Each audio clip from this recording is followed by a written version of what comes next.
How many wins have you had today? How many souls have you Hey everybody, welcome back. Not only welcome back to our podcast series here in the 1st of December, but welcome back from Thanksgiving, man. I hope everybody had a wonderful break and good family time and did whatever it is that you do on Thanksgiving and followed all your traditions. That's always a good time. How about you, man? Good holiday? Very good. It was very good. Yeah, had a great time. Enjoyed time with family. That's it. Time in California this time of year that is yeah. a little less cold than our former residents of Wisconsin. That's right. I tried to tell the Wisconsin folks, shit cooled off here to like 80. Right. Man, I had to put a long sleeve shirt on once at night. Yeah. Yeah, I'll tell you what though. Good. The thing about Wisconsin, it's hard to replace that autumn though in Wisconsin. The colors and all that stuff. That is the truth. I don't know that I've ever seen a more beautiful place. So the weather's good when it's 105.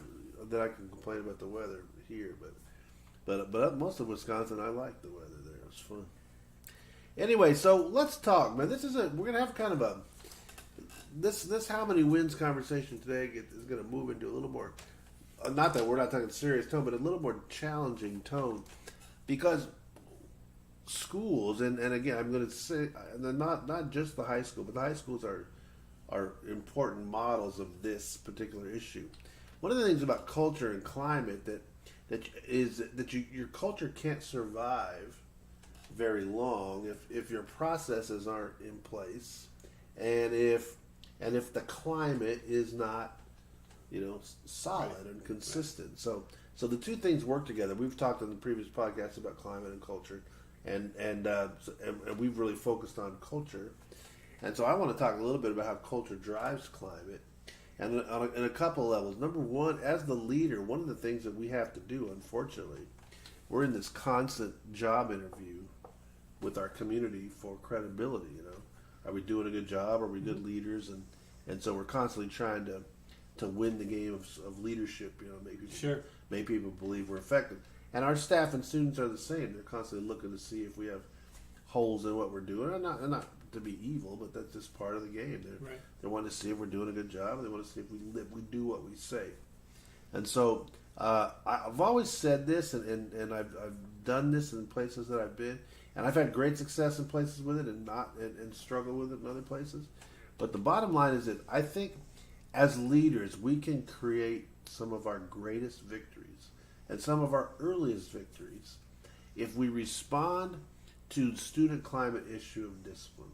If we come out and we say, okay, we're going to believe in certain things, we're going to believe in this idea of wins, and we're going to create a culture that believes in our students, and the best way we can go out and win credibility early, I believe, is discipline, student discipline, because it's important. It's every day, and it sends a message to everybody about kind of who we are as a campus and a culture, and certainly defines sort of our leadership, I think. Agree? Totally agree. And I mean, we've been at schools where 90% of whether people think a school is good or bad is reputation. Yeah, you bet. And reputation is built often and destroyed often by how the community, teachers, parents, and students perceive discipline. It's true. Bottom line, that you will hear this school is out of control. This school is this school is that, and it's all based, a lot of it, 90% of it, is do they feel as though there's discipline or not? And and they don't even have to be right. Correct. The perception gets out there, and people go. In Wisconsin, when we were there, the unique part about Wisconsin is, I hadn't seen that before. Maybe it exists other places, but I hadn't seen it. People literally leave their elementary schools and flock to available schools elsewhere because they don't want to be in the junior high and high school system because they feel like they're not safe. Right. And having been at those middle school and high schools, they were fine. They were. I mean, like anywhere else, you're struggling to try and do a good job. Yeah. But they were safe as any other place I've ever been. Yeah. But people don't think that, and they take their kids and they leave. Yeah. So it's a legitimate issue. So I wanted to we literally, ladies and gentlemen, I'm telling you out there, how many wins left. we don't know how long this conversation is going to go. We could do 2 or 3 podcasts on discipline alone, because it's that important of an issue. But I want to be really clear about a couple of things. How Many Wins believes very strongly in student discipline, but we believe it very strongly from a framework that is consistent with who we are and what we represent. So I want to talk about that a little bit, because it is not, people could disagree with me on this issue, and it wouldn't be the first time. So I understand, and I'm going to say that we have some philosophies and some things, and you could not agree with it, and please do. And again, those are conversations that we would have on a long-term basis. And those conversations, particularly when we're talking about student discipline, believe me, those conversations come up every single day. But what I'm going to say to you, I believe strongly, and I think Alan and I are fairly aligned in this issue. But if you take the phrase "how many wins," you understand that we're centered around the concept of success, trying to celebrate success, trying to celebrate good things kids do. So here's what happens when it comes to student discipline. I think that student discipline starts with a belief system on your campus about what it is. What do we want for our kids? What does student discipline look like? So I start with this. Very simple. I will walk into any school I've ever been principal of, and I will just say this. I believe that student discipline starts with demand and reward. Demand and reward. The opposite of that is demand and punish.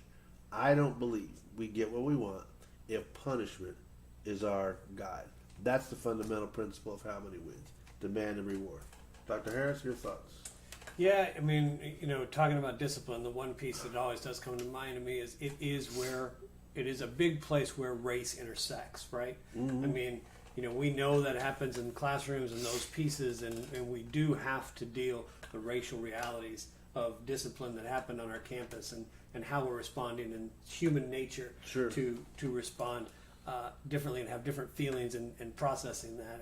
And I agree with you. I got to last summer in July go to a conference on positive discipline, which is different than PBIS. Positive discipline was written and developed by Jane Nelson, based on Adlerian psychology, designed originally around parents, and then they worked into schools. And it's the fundamental idea, and I love her quote, which is, where did we get the idea, the crazy idea, that to get kids to do good, we have to make them feel bad. Yeah. And it is truly built on Dreikers and Adler, and that idea that you cannot teach someone. And so fundamentally, we believe discipline is about learning. Yeah. We're learning a new behavior. And you cannot learn based on a negative. Right. You can only learn based on building the positive, which is, really, we get back to Coach. That's what Coach was doing when he came into you and said, you're not going to be part of the No Hope crew. You are going to be this, this, and this, and this is the person that I know.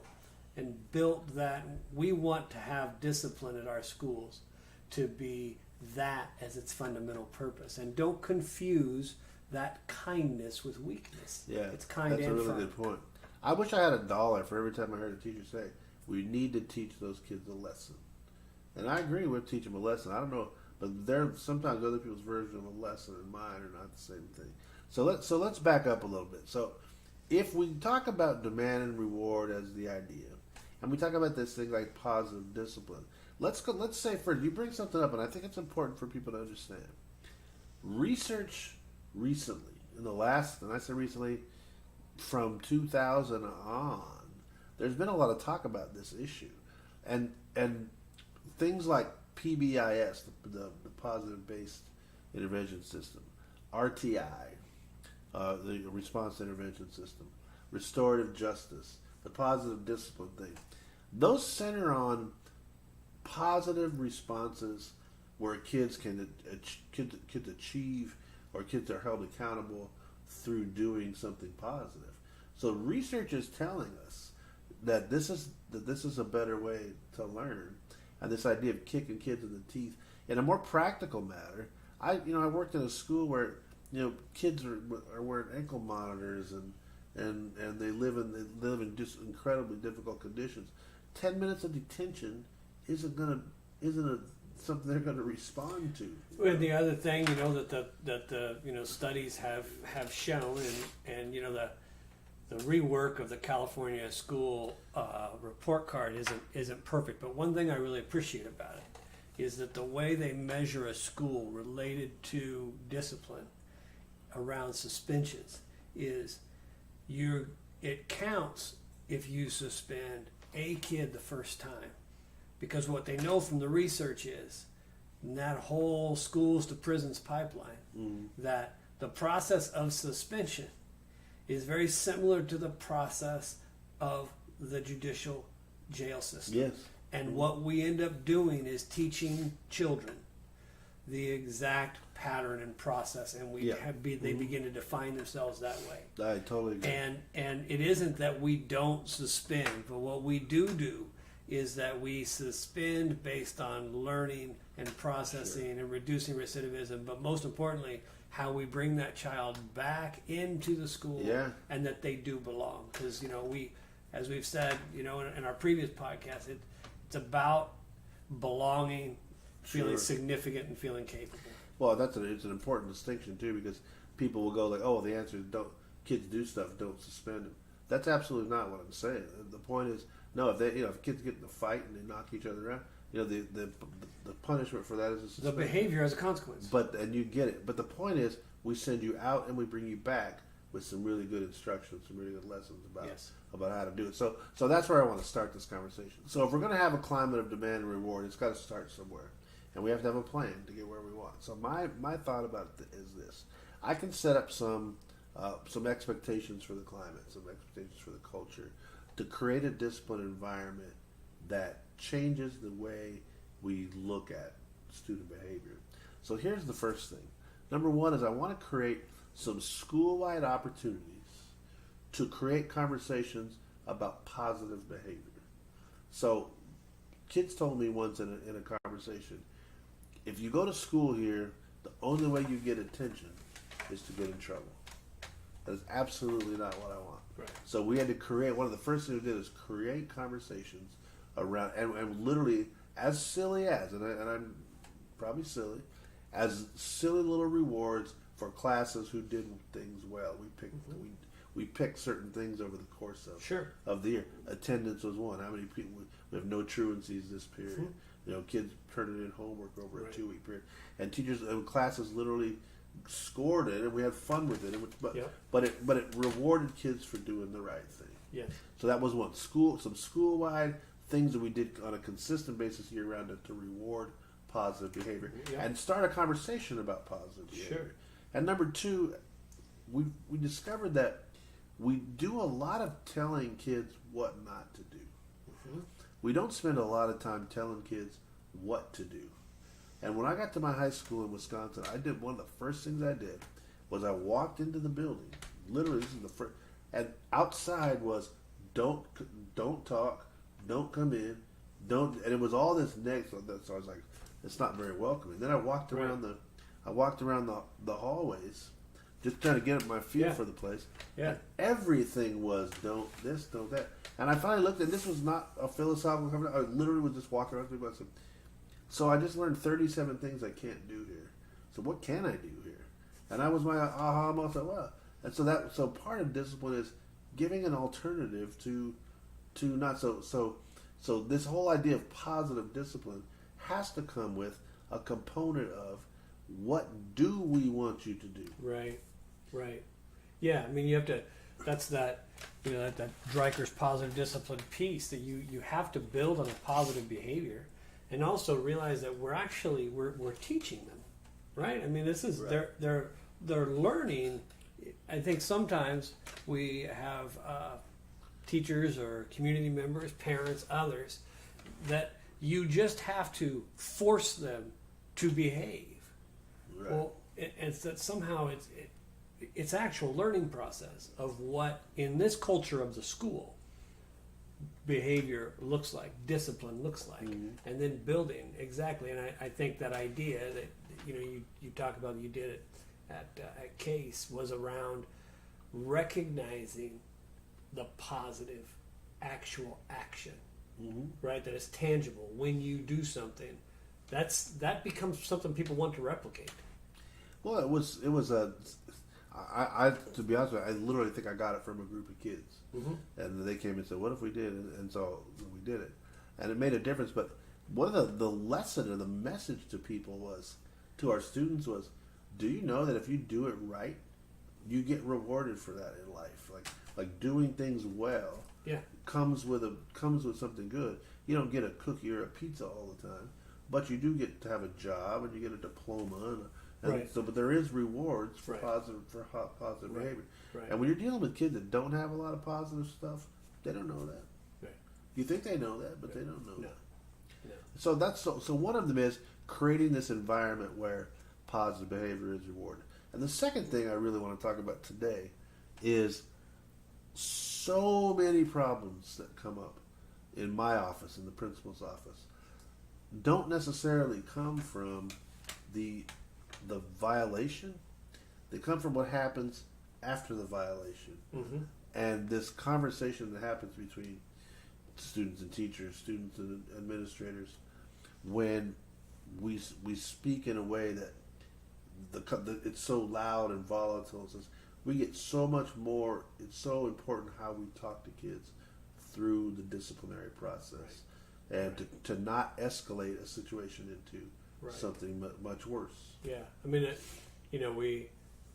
the very first thing in any discipline situation is to settle the student and create calm and create a place where, and too often we immediately begin to agitate, right? And then we just end up escalating those behaviors, and then we have to understand the problem. And then we can problem solve and recognize what consequences. And I was at a training this last summer at the end of the year at our district, and one of our administrators was talking about how one of the things he does is to tell a student, well, that was you made that choice, so it has this consequence. And the presenter did a nice job of saying, by saying that they made a choice implies that they actually could decide. If a child or someone is dealing in a pretty traumatic situation, they aren't choosing. If they're flipped, they aren't choosing. They're behaving. The consequences for the behavior. And we got to help you learn how to. And that it is getting people to actually buy in to this whole learning process. Back to coach's mantra, right? Of what is the picture that the words you're using. What's the picture they're giving that kid in their head? I swear to God, when I was a brand new teacher, I was coming in. I was going to the middle school as a teacher and a coach, and I heard a speaker by the name of Harry Wong. So this has got to be now 100 years ago, like 135 years. 135 years ago, yeah. Because every year is 7 and a dog year, so 210 years ago. So literally 30-some years ago. And it was in my world of classroom management, and it's the one piece of advice that I remember more than any other one piece. I've learned a lot over the years. Yeah.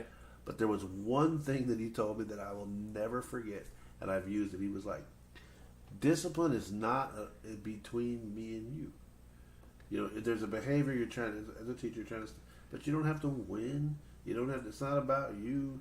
And he goes, the way I was trying to do it, I'm not mad at you. Like, it's not a fight. I'm not mad. You didn't offend. I just want you to stop doing what you're doing. He goes, so what I do is I say this student, and he used the name John. I'll never forget John. He goes, hey John, do me a favor and stop talking, please. Thank you, John. Before the kid can say, I'm not talking, I didn't, thank you, he thanks him. And he goes, that thanking them disarms them from this idea that they're trying, because, but I don't raise my voice, say it, and then the key was, and I say thank you. And they're like, oh, okay. And it worked. Right. For 30 years, it works. And I'm not lying. I've been in crazy situations where I've said, hey, tell me what happened, and thank you. And then, and it changes.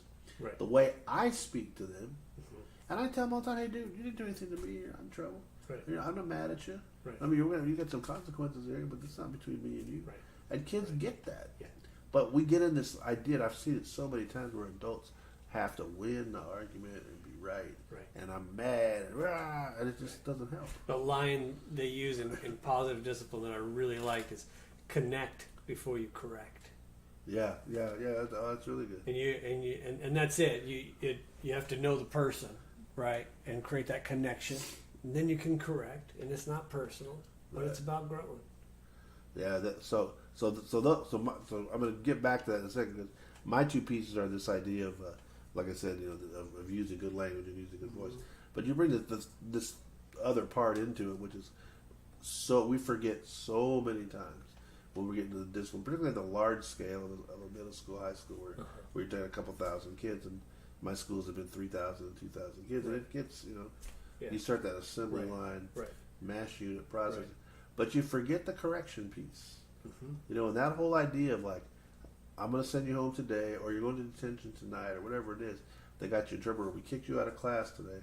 Right. What happens next? Yeah. And we forget that in discipline. And when you're talking about how many wins discipline, there has to be come back in, and I want to explain the behavior. Yeah. That I want from you. Yeah. Actual learning in the process. I remember. There was an assistant principal one time that I was working with, and his line to teachers was, you need to understand, there's not something I can do in my office that's going to make her respect you in your room. Yeah.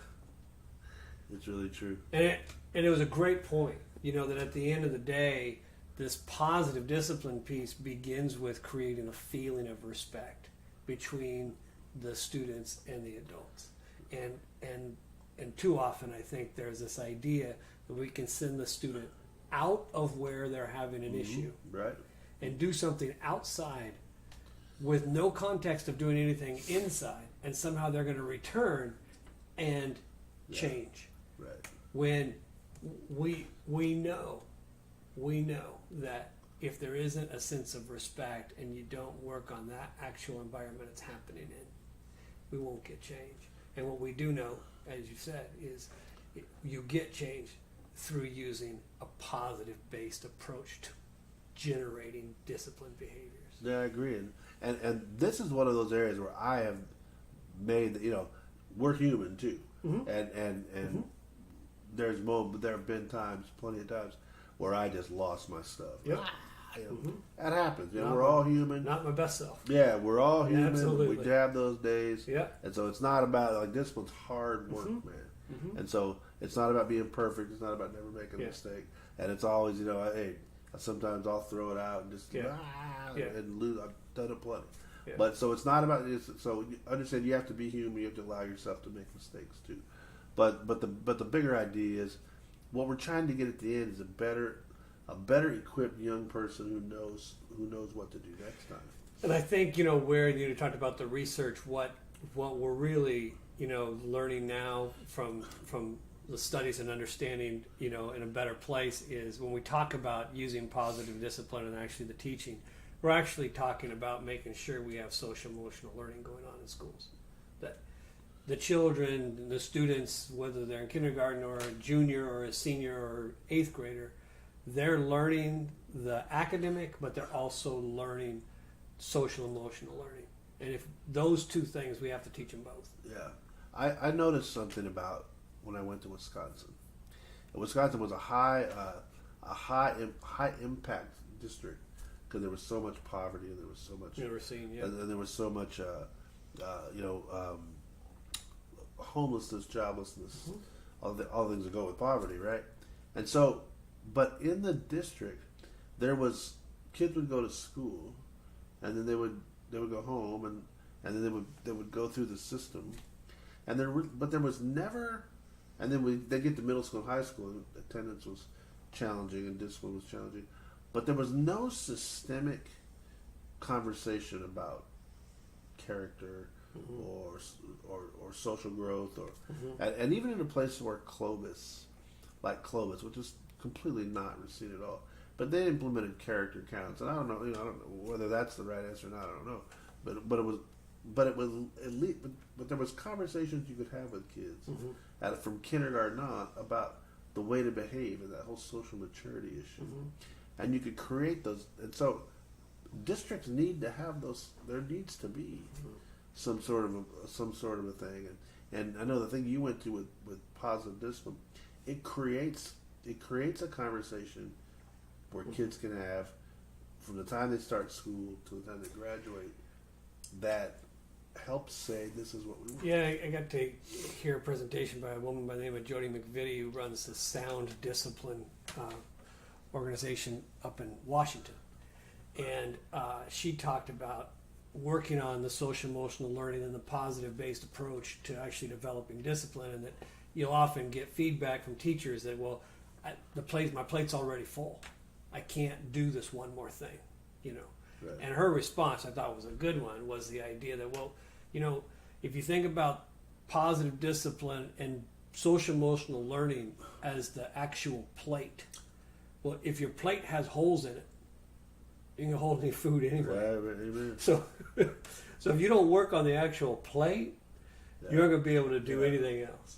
And those, getting those things, but then also, like we've talked about, knowing that as a teacher leader or principal leader, we have to use that same approach in working with the teachers. Absolutely. You can't be telling teachers, and we're going to have a positive discipline approach to kids, and then call a teacher into your office and chew them out. Yeah. No, and I made that. You have to live it. You have to live it. If they aren't experiencing it from you as the principal teacher, you're doing a disservice to ask them to do it in the classroom. Oh, I agree. And like I said, I have made that mistake too.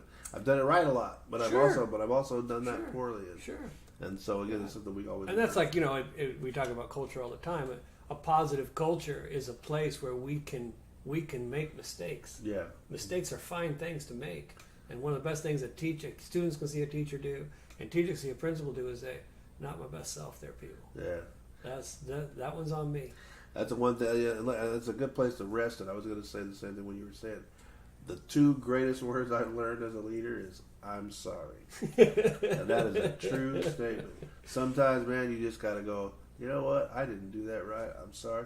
And the credibility you get from people is amazing.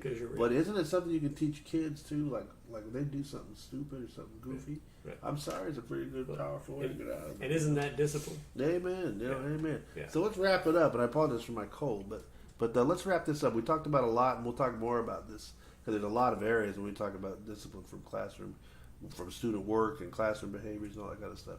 But we started the conversation, and so here's what I wanted to take away from. As we go into the how many wins discipline model, whether it's that or anything else, discipline is a big deal. It's a huge part of your culture. It's a huge part of your climate. And if you're going to be a positive culture, you got to believe it. And you got to think it. And you got to make it intentional. So discipline starts with having a philosophy about it. We talked about ours being demand and reward. We also talked about, we got to behave our way into that. We've got to teach kids how to speak, how to speak appropriately. We've got to talk to teachers about how to talk appropriately. We've got to teach kids positive alternatives to some of the discipline models. So it's having a plan for an alternative for negative behaviors. So there's a lot more to say about this subject, but again, how many wins is a discipline system? We do believe that putting kids on a path to talk about success does eliminate some of these behaviors, but there's a lot to talk about, and we'll continue to do that because we want you to be able to go back and go home at night and be able to look in your mirror and say, how many wins have I had today? Because when you get caught up in when you get caught up in that despair of students not doing what you want, it's a difficult thing. And so this cycle of winning and this cycle of having positive climate, it is something we can control and make better. And so hopefully through this conversation we can do that. So again, I hope you had a wonderful Thanksgiving, and we wish you and your family a very, very, very happy holiday season. Merry Christmas. And we'll talk to you again in the new year.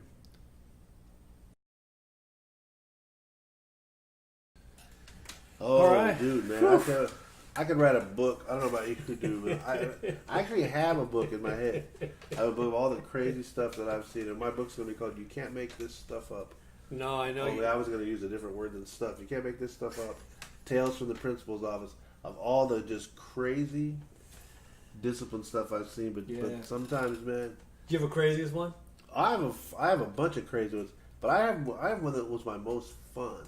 And I said, this is one of those things where sometimes you get in a situation and all you can do is laugh. Yeah. Because sometimes the kids are right, you know. Right. And I remember my favorite one, and it was fairly significant because I saw the kid at a reunion a couple years ago, and I said something to him. I said, "Dude, you taught me one of the greatest lessons about being a principal that I ever had." But there was this kid. I was at Clovis East, and my office was literally in the middle of the campus. Yeah. My window wide open. I could literally see everything whether Right. I wanted to or not. Right. And I'm sitting there, and it's 7:15 in the morning, and I was in a crabby mood because it was 7:15 in the morning, and this boy is sitting out in front of my class. He's probably a junior, and his girlfriend's there, and they're just smooching, making out, just disgustingly, all over my window, and I'm watching it, you know. And I come out of my office, I'm like, dude, really? It's 7:15 in the morning, and you're all over this girl. I said, can I tell you, I've been married like 25 years. I don't sit out in public at 7:15 in the morning in the amphitheater in front of everybody and sit there and make out with my wife. And he looked at me and goes, maybe you should. I looked at him and I went, wow, he was right. Maybe you'd like, be a happier yeah, dude. buddy, when you really take a bad mood. I was like, okay, carry on, brother. Carry on. I went back to I'm work going to and not work in my office yeah. for a while. I love that story. I told that kid I saw him at his 10-year reunion. I said, dude, I'll never forget that. That was not only That within is a good class, stuff. but sometimes in discipline, man, you just got to step back, have a good chuckle about it, and move on to the next thing. Yeah. Because every now and then they're right. You know? Sometimes they're teaching you. Yeah. That's it. That was classic. How That's about it. you? You have a good That's one? it. One of my favorites was when I was at Madison East, and we had implemented this freshman only lunch, right? And I see this kid, and I can tell he's probably not a freshman, and he's heading down there, and so I'm saying, hey, can I get your stop you for a second? He's starting to give me the what for. I said, can I get your name? My name's Henry. Okay, Henry, can we, get you in? What? I'm definitely a freshman. I said, all right, well, let me look it up. Henry, let me, So now he's done. So he starts cussing me, and he's walking. So he's going to walk away from me.